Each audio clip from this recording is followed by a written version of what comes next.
네, 오늘 민수기 6장 1절에서 21절의 본문은 이스라엘 진영의 거룩함을 다루는 그동안 우리가 보아왔던 민수기 5장과 6장의 큰 틀 안에 속한 내용입니다. 민수기 5장이 부정함이나 또는 배상의 문제, 그리고 의심의 복을 통해서 공동체의 거룩함을 보존하는 규례를 다뤘다고 한다면 6장은 거기서 한 걸음 더 나아간 시간에 대해서 알려주는 말씀입니다. 옛날에 이스라엘은 하나님의 부르심을 받아서 평생 또는 일정 기간 동안 하나님과 특별한 관계를 유지하면서 전적으로 신앙적으로 하나님께 헌신하며 살았던 사람들이 있었습니다. 그런 사람들을 나시린이라고 불렀는데요. 이들에게는 특별한 규정이 있고 또 그런 규정들을 지킴으로써 이들은 하나님의 영에 성령에 감동되기가 더 쉽게 되었고, 그리고 하나님의 쓰시는 도구가 되는 경우가 많았습니다.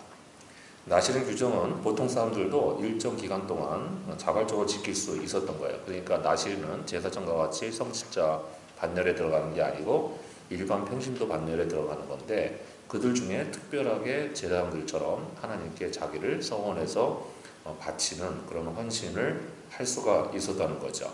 근데 일반 헌신과 다른 것은, 일반 헌신은 주님께서 이렇게 제게 앞길을 인도해 주시면 제가 이렇게 11조 드리겠습니다, 감사금 드리겠습니다, 아니면 주님께 더 봉사하겠습니다, 아니면 우리 저희 때는 옛날에 그런 사람 많았죠. 신학교에서 제가 이렇게 성적 채점을 해보면 그렇게 들어온 사람이 있어요. 제가 죽다가 살아났는데, 하나님의 은혜로 살아났는데 주님 앞에 내 자신을 바치겠습니다, 이렇게 하는 게 이건 원래 성직자의 길에 들어가는 거니까 별도의 경우지만, 케이스가 어쨌든 이런 식으로 뭘 하겠습니다 하는 서원을 하는데요. 나시린은 어떻게 하는 거냐면 제가 일정 기간 나시린으로 살겠습니다 하면서 사람들 사이에 표시를 내는 거예요. 그러니까 거룩함의 표시를, 그 중에 우리가 들고 있는 세 가지 내용이 있잖아요. 포도주를 금하고 시체를 접촉 금지하고 머리를 기르는 이런 형태로 다른 사람들 앞에 내가 일정 기간 하나님 앞에 이렇게 특별하게 영적으로 하나님과 가까이 지내는 시간 동안 헌신합니다 하는 표시를 내고 일정 기간을 그렇게 사는 거예요. 살 때 이제 부정함이 없도록 거룩하게 사는 그 삶을 가지고 하나님 앞에 헌신을 하는 것이 나시린의 서원입니다. 이런 서원을 하는 이유는 보통 서원을 할 때와 똑같이 하나님의 도우심이나 인도하심, 그리고 특별히 하나님과 가까운 교제를 통해서 하나님의 사랑하심을 더 많이 받고 싶다라는 그러한 순수한 마음이 있을 때 하는 거죠. 그러니까 나시린의 법은 기본적으로 헌신에 관한 법이라는 것을 우리가 전제를 하고, 이 나시린 규례를 통해서 우리가 하나님께 헌신하는 삶을 살려고 할 때에 어떤 마음과 자세를 여기 이 규정의 정신에서 배우면 좋은지를 들을 수 있겠습니다.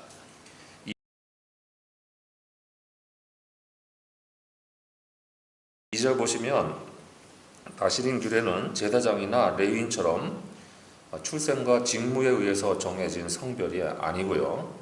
평범한 남자나, 그리고 놀라운 사실은 여자도 이 서원에 참여할 수가 있었습니다. 당시에 제사장이 남자밖에 할 수 없었다는 사실을 생각하고, 그 당시에 고대 근동에서 여자의 지위를 생각해 보면 이건 정말 놀라운 상황인 거죠. 하나님께 대한 특별 서원은 남녀 모두에게, 존귀한 자나 비천한 자와 관계없이 누구라도 하나님께 올 수 있는 거예요.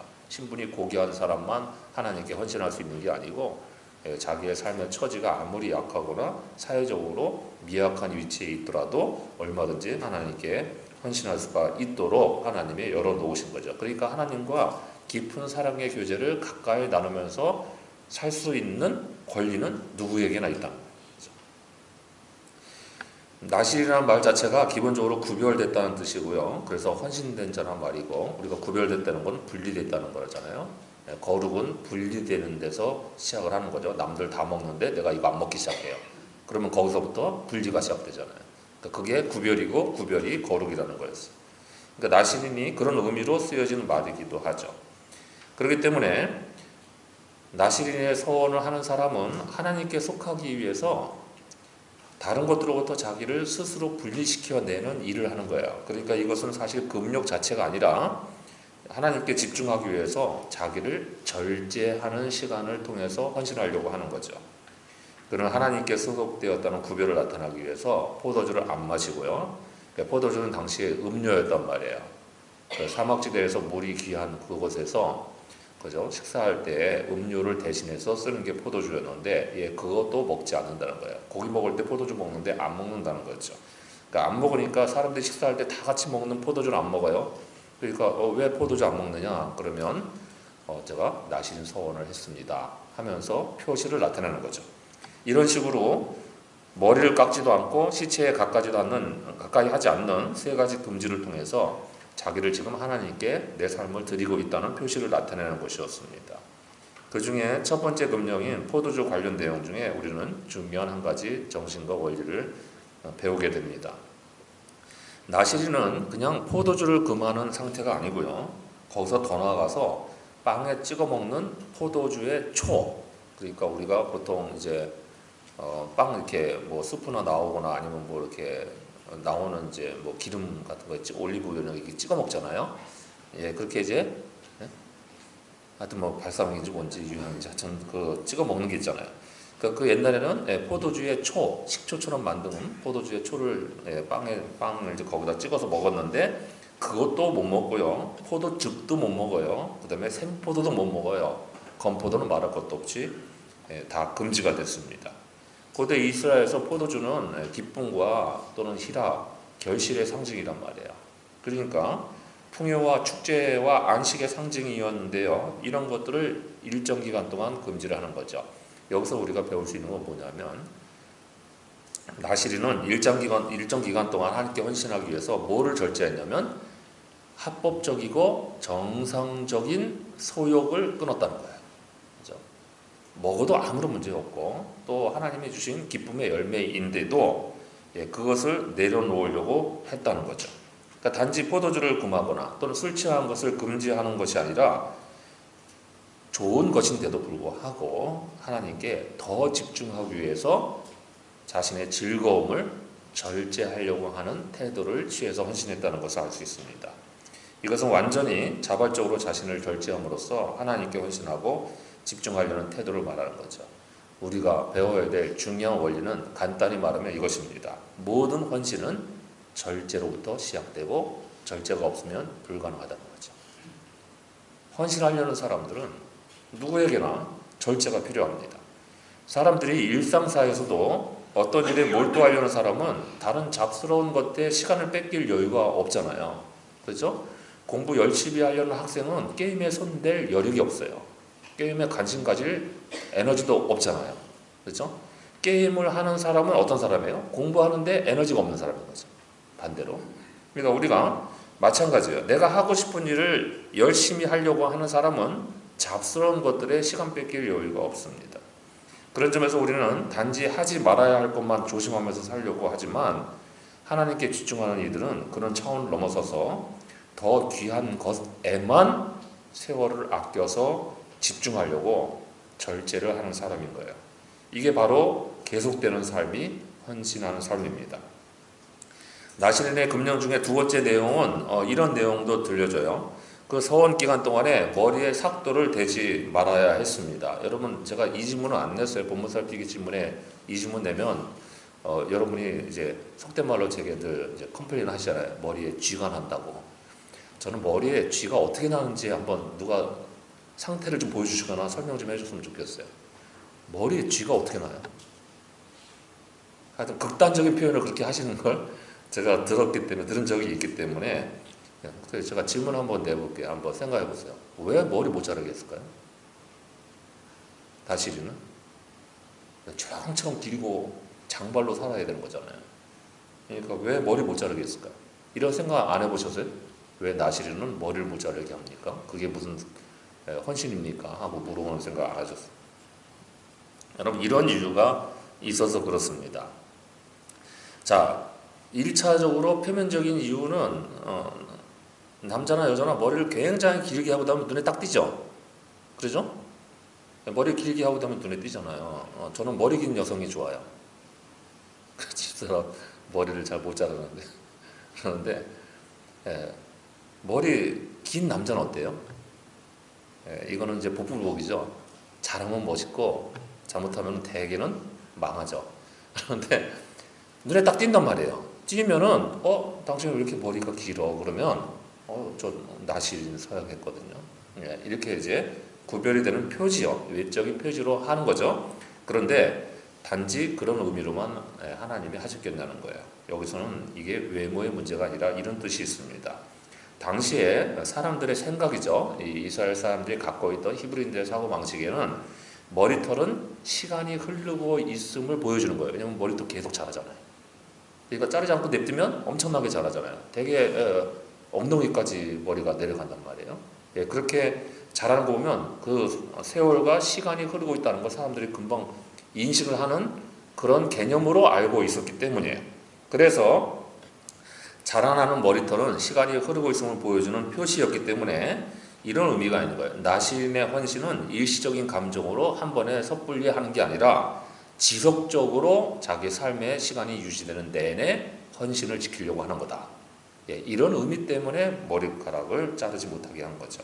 그러니까 헌신은 일시적인 게 아니라 계속해서 이어지는 사랑의 표시해야 되는 거예요. 한번 사랑합니다 하고 끝나는 게 아니고 계속 그 사랑을 표현하고 고백하고 그리고 실천하는 상태에 있는 거죠. 그러려고 하다 보니까 집중과 절제가 필요하게 된 겁니다. 그 절제를 해야 상대방한테 집중할 수 있는 상황이 되니까요.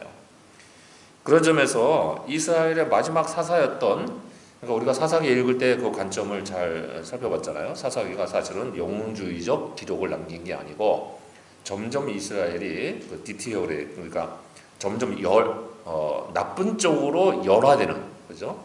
쇠락하는 이런 흐름을 사사기의 기록을 보여줘서 사실은 삼손을 제일 마지막에 배치한 이유는 삼손이 사사 중에서는 망나니거든요.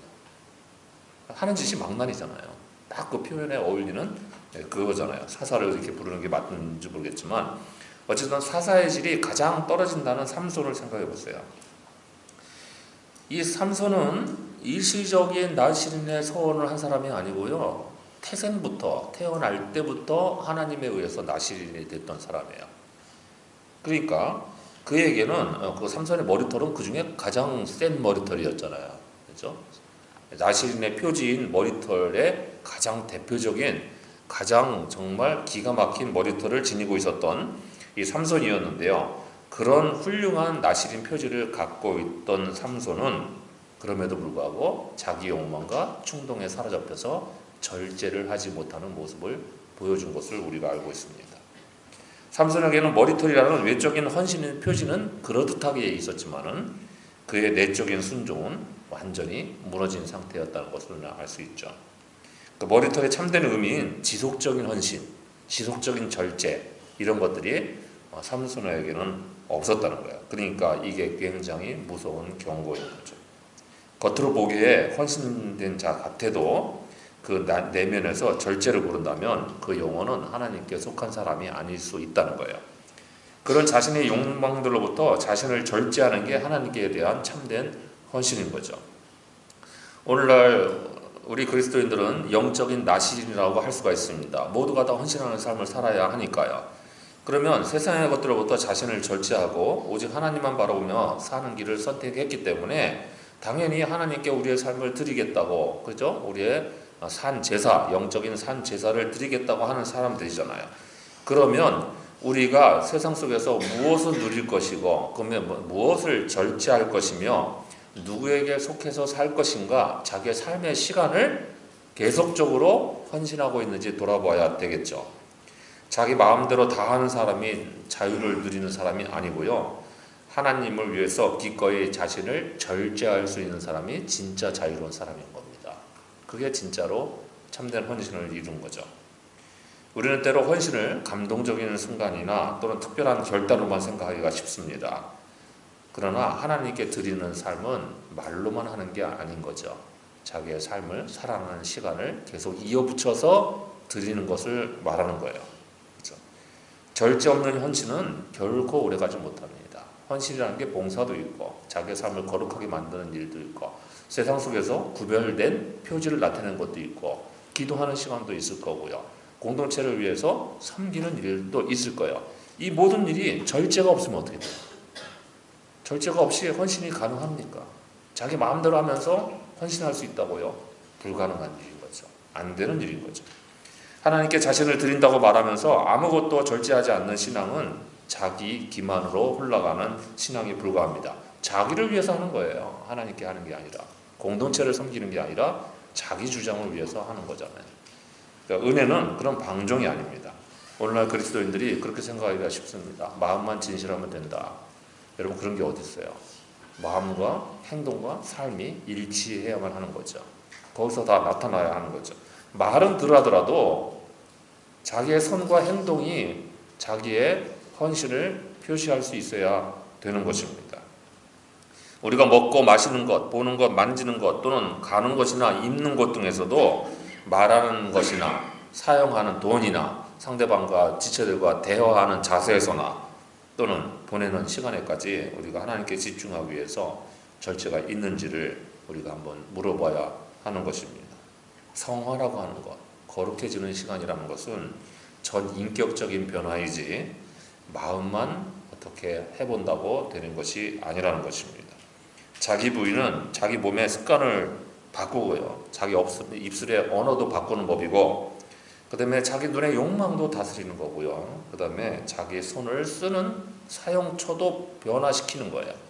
이런 일들이 나의 삶에서 이루어질 때 우리가 헌신하고 있다고 말할 수 있는 거죠. 그런 점에서 오늘 우리는 하나님께 집중하고 자신의 삶을 헌신하기 위해서 이 세상에서 절제하는지, 내 내면 속에서 절제하는 게 있는지, 내 성령과 약점 가운데서 다스리는 부분이 있는지를 물어봐야 됩니다. 세상 사람들은 마음대로 할 수 있다고 하지만 우리는 하나님께 집중하기 위해서 못하는 것들이 생겨나야 하는 거죠. 스스로 끌어내는 것들이 생겨나야 합니다. 그렇게 절제를 통해서 하나님께 온전히 집중하고 헌신하는 삶을 한 시간도 누락됨이 없이 이어붙여서 지속적으로 감당할 수 있는 모두가 되시기를 바랍니다. 이제 나신인의 규례에서 또 다른 헌신의 정신 하나를 배워보죠.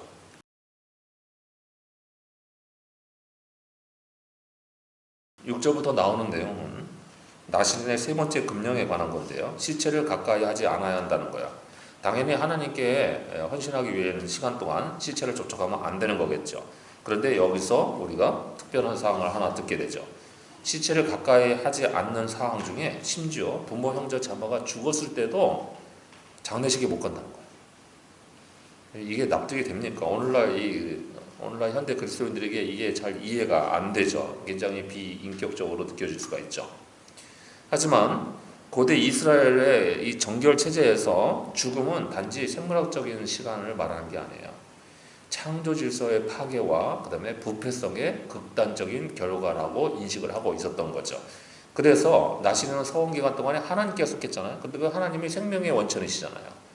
생명의 원천에 소속됐기 때문에, 직접 소속됐기 때문에, 직속 부하가 됐기 때문에, 그죠? 그 사람이 죽음의 영역에 접촉하면 안 되는 거예요. 그러면 하나님의 거룩에 훼손을 끼치는 일이 발생했기 때문에 가족의 죽음 앞에서도 마음속에 애처로움과 안타까움과 슬픔이 가득한데도 불구하고 인간의 일을 하나님의 일보다 못하는 경우가 이 경우가 되었다는 것입니다. 이유는 하나님은 거룩한 생명의 원천이시기 때문이죠. 그래서 일을 못했던 거예요.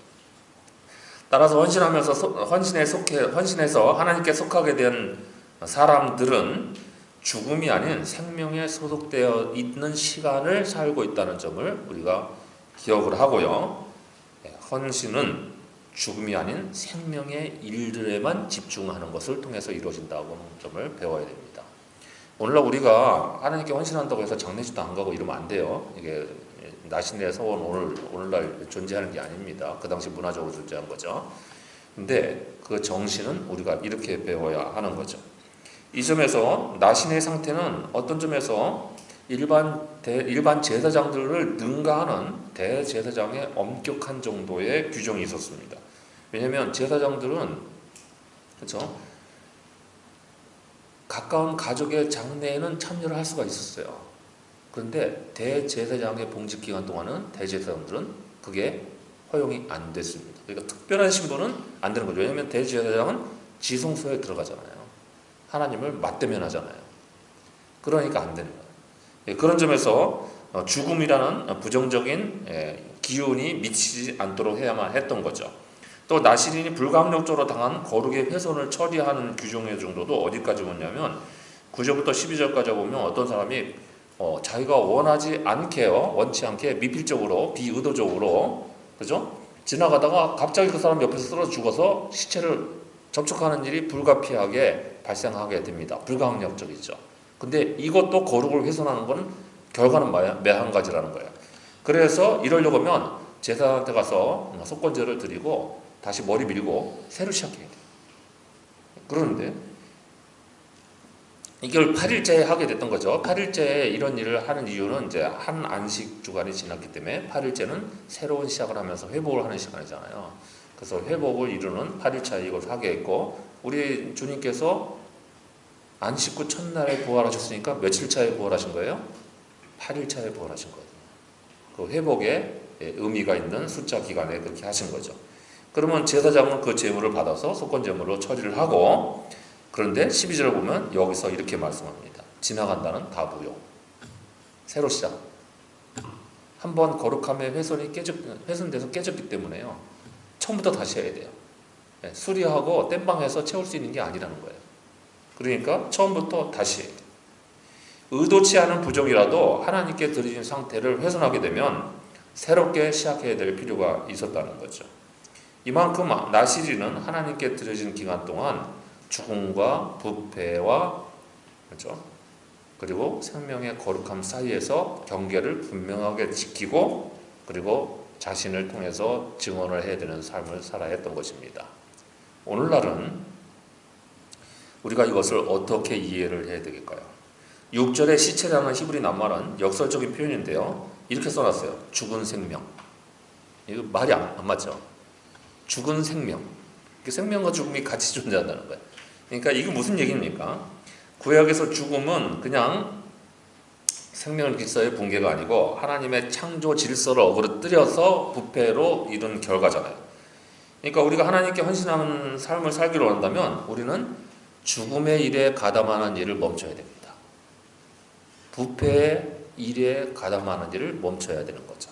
그리고 생명의 일에, 생명을 살리고 회복시키고 치유하고 낫게 하고 평화를 도모하는 일들에 가담하느라고 집중해야 한다는 거예요.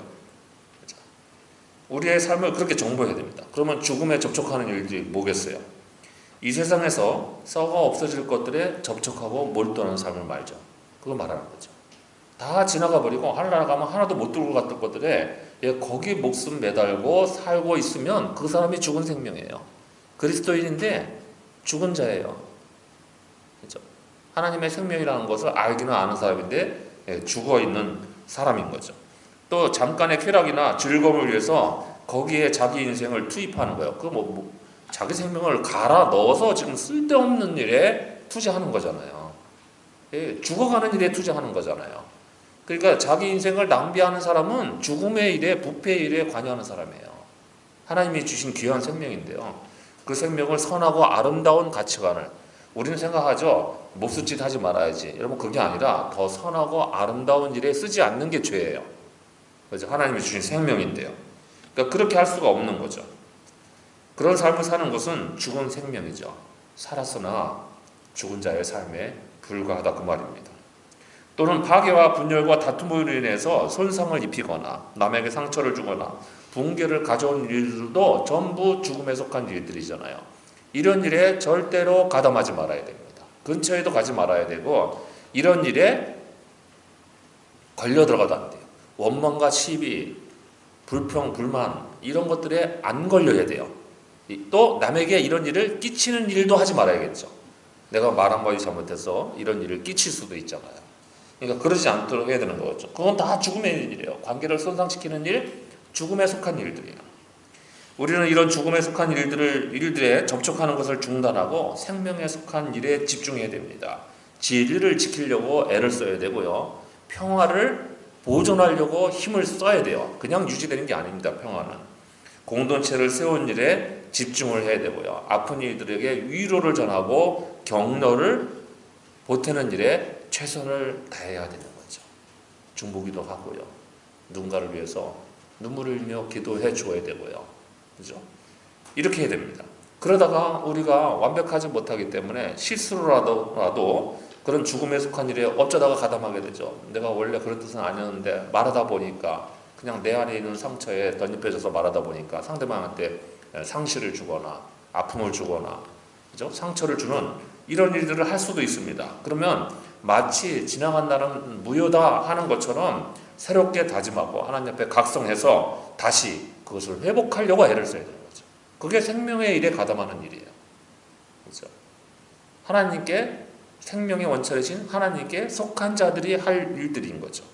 그러니 우리 모두 늘 썩어 없어져 버릴 이 세상의 죽음에 속한 일들에서 돌이켜서 하나님이 그 근원이시는 생명에 속해서 생명을 살리고 생명을 일으키고 생명의 힘들을 기운들을 전달하고 그래서 보태는 일에만 집중하고 헌신하는 삶을 살아갈 수 있기를 바랍니다.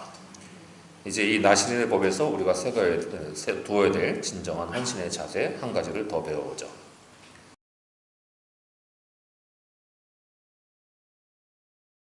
13절 보시면 그 이하는 나시린이 자신의 서원 기간이 끝나면 그때는 제사장에게로 가서 헌물을 드리며 헌물의 종류도 되게 많아요. 그리고 그 기간을 마무리하도록 명하는 내용입니다. 나시린은 그때 머리털을 밀고 이제 정상적인 생활로 돌아가게 되는데요. 그때 여러 제물과 특별히 15절에서 보듯이 소제물, 감사제물을 드려서 마감하도록 되어 있었습니다. 그런데 이런 규정의 마지막 부분 27절에 이런 내용이 추가되어 있습니다. 그 외에도 힘이 미치는 대로 하려니와 그가 서원한 대로 자기의 몸을 구별하는 법을 따라서 할 것이다. 자, 규정된 제물이 있었어요. 나신의 서원을 마치게 되면 그 기간 동안 하나님께 헌신하면서 하나님과 깊은 사랑 나누고 잘 살았으니까 감사의 표시로 예물을 드리고 마감하는 정리 예물도 드리고 해서 등등등 해서 그 제물들은 다 요제로 드려서 제사장에게 돌려드리는 거죠. 그렇게 해서 절차를 따라서 제사 의무 규정을 이행하도록 되어 있었습니다. 그런데 그 뒤에 이런 내용이 붙어 있는 거죠. 그런데 이거는 의무 규정이고 그 위에 자발적으로 더하고 싶은 생각이 있으면 더해도 된다는 거예요. 이게 지금 미필적 허용인 것 같은데요. 사실은 권고명령이에요. 그렇죠? 나시린은 굉장히 귀한 헌신을 하고 하나님과 특별한 시간을 보냈으니 거기에 규정된 의무사항을 넘어서서 자발적인 예물을 더 추가해서 드려야 한다라는 거죠. 이게 왜 이런 규정이 생겼겠어요? 약간 좀 특별한 형태의 명령도 아닌데 권고사항으로 주어지는 이런 내용이 있는 거죠. 이유는 이런 거죠. 자기가 이미 나시린의 서원을 하는 것도 하나님께 헌신하는 거예요. 이미. 그죠? 헌신했는데 그런데 거기서 주어지는 의무보다도 힘에 더 닿도록 해야 한다라는 거예요. 이것은 정신을 이렇게 가르쳐 주는 거죠. 규정되거나 의무적으로 부과된 것을 넘어서서 그 외에 자기 손에 힘이 붙이는 대로 더하고 싶은 게 진짜 헌신인 거예요. 자발적인 헌신인 거죠. 그렇죠? 헌신은 여러분 시키는 것만 하는 게 아닙니다. 그렇죠? 부부간에 결혼할 때 서약들 하잖아요. 그래서 저는 이게 여러분 그 우리 태양을 청년에 앞으로 결혼하실 분들 좀 잘 생각해 보셔야 돼요. 그 주례 없이 자기네끼리 하는 거 여러분 참 불쌍하고 빈곤한 일이라는 생각을 해봐야 돼요. 하나님 앞에서 서약이 없으니까요. 그거는 결혼 생활을 망치겠다는 거예요. 이거 뭔가 생각 잘못하는 거죠. 시간이 지난 다음에. 근데 어쨌든 그 서약의 내용 가운데 상대방에게 헌신하겠다고 하는 서약 내용이 있잖아요. 일평생, 그렇죠? 사랑하고 헌신하며 살겠다고 이렇게 하잖아요. 그 내용 하죠. 그러면 그 서약을 한 이 신혼부부는 딱 시키는 것만 합니까? 남편과 아내에게 그렇게 해요? 신랑과 신부에게 딱 시키는 것만 해요? 다 옛날에 그렇게 안 하셨죠? 그 사랑하는 사람 만나가지고 결혼식을 하게 됩니다. 그러면 할 수 있는 건 다 해주잖아요? 그렇게들 안 했어요? 뭐 눈만 꿈뻑꿈뻑 하고들 계세요. 여러분 그게 진짜 헌신이죠. 헌신에는 경계가 없어요. 그렇죠? 네. 여러분 우리가 배워야 될 마지막 자세는 뭐냐면 의무적인 거룩을 넘어서서 자발적인 헌신의 마음가짐이 있어야 진짜 참된 헌신이 이루어진다는 사실인 거죠. 우리가 누군가를 좋아하게 되면 그들을 위해서 의무만 행하는 자세를 취하는 모습은 결코 보이지 않게 됩니다. 진짜로 그러면. 그래서 제가 어제 제자 훈련 하다가 그 곁다리로 그런 얘기가 나왔어요. 요즘에 젊은 세대들은 갖추어놓고 결혼을 하려고 하니까 결혼 시점이 늦어진다. 뭔 얘기인지 저는 도무지 못 알아듣겠는 얘기예요. 이해도 안 되고 말 자체가 성립이 되는지도 모르겠고요. 논리적으로 납득도 안 가는 얘기. 여러분, 사람이 좋으면 결혼하고 보는 거죠.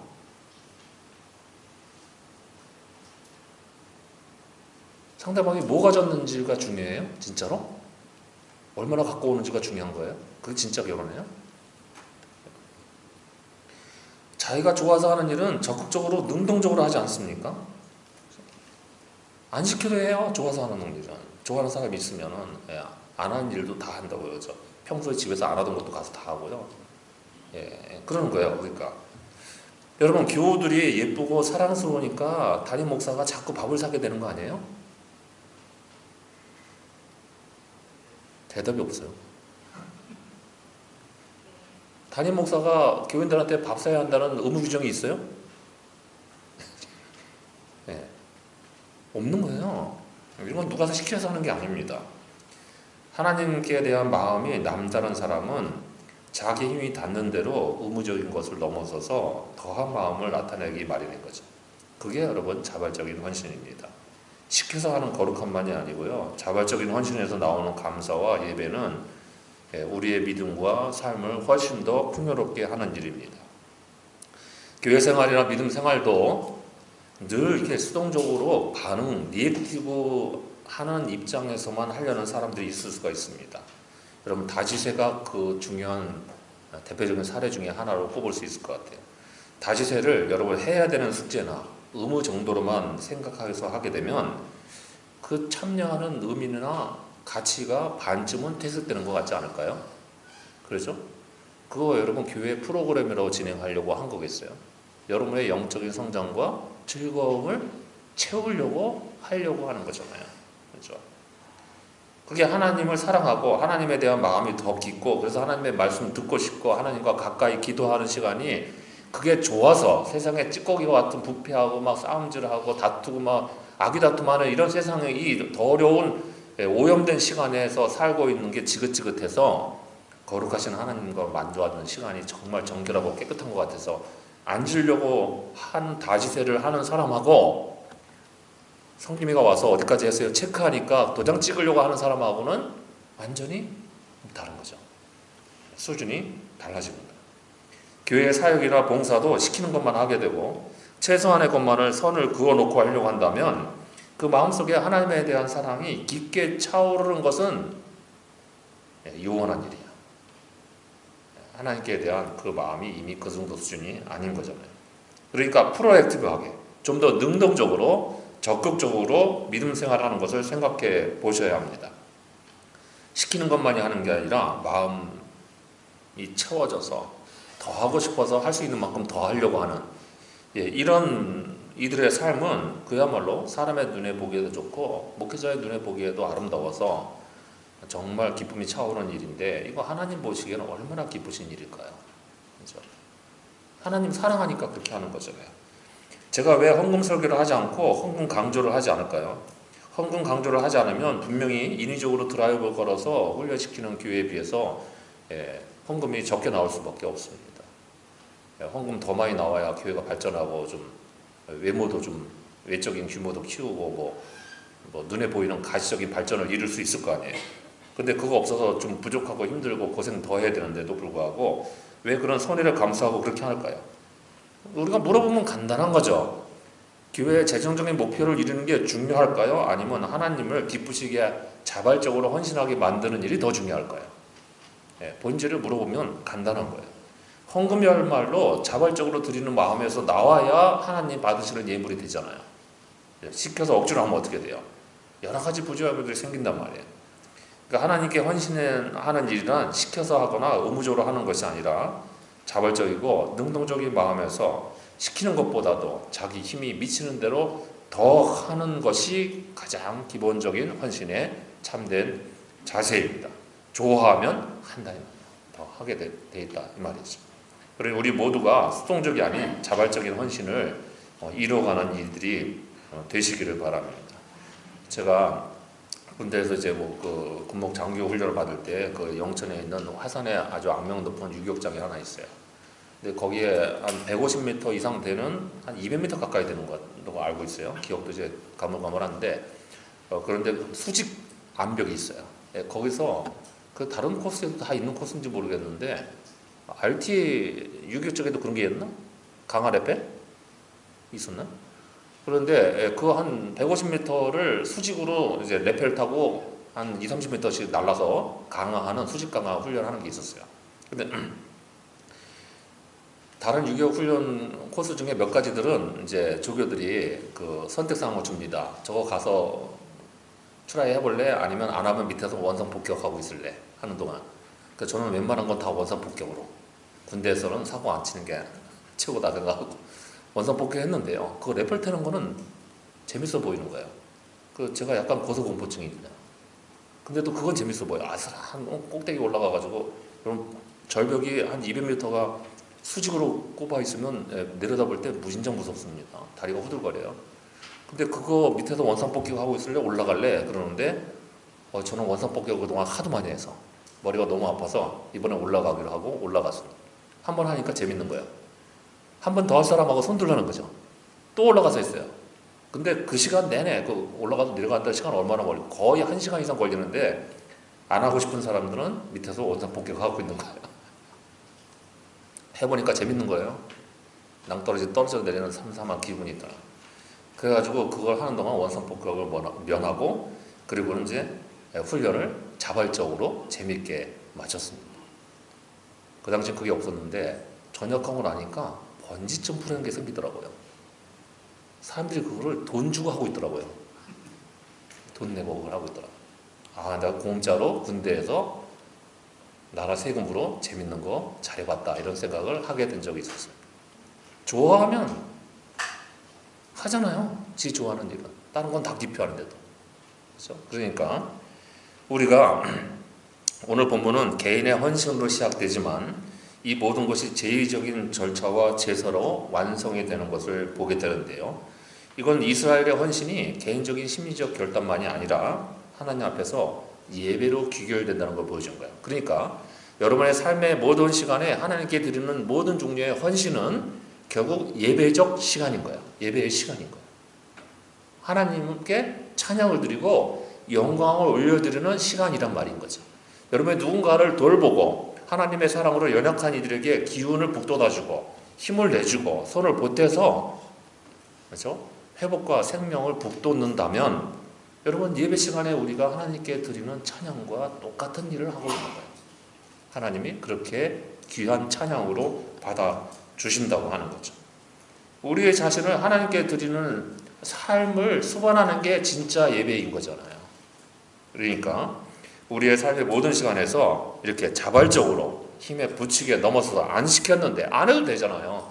그러는데 하려고 나서는 자발적인 헌신을 통해서 이 죽음의 땅에 속한 일이 아니라 생명에 속한 일에 집중하고 헌신하는 삶을 채워감으로써 하나님께 진정한 예배를 드리고 우리의 삶을 하나님께 산 제사로 드릴 줄 아는 모두가 되시기를 바랍니다. 기도하겠습니다.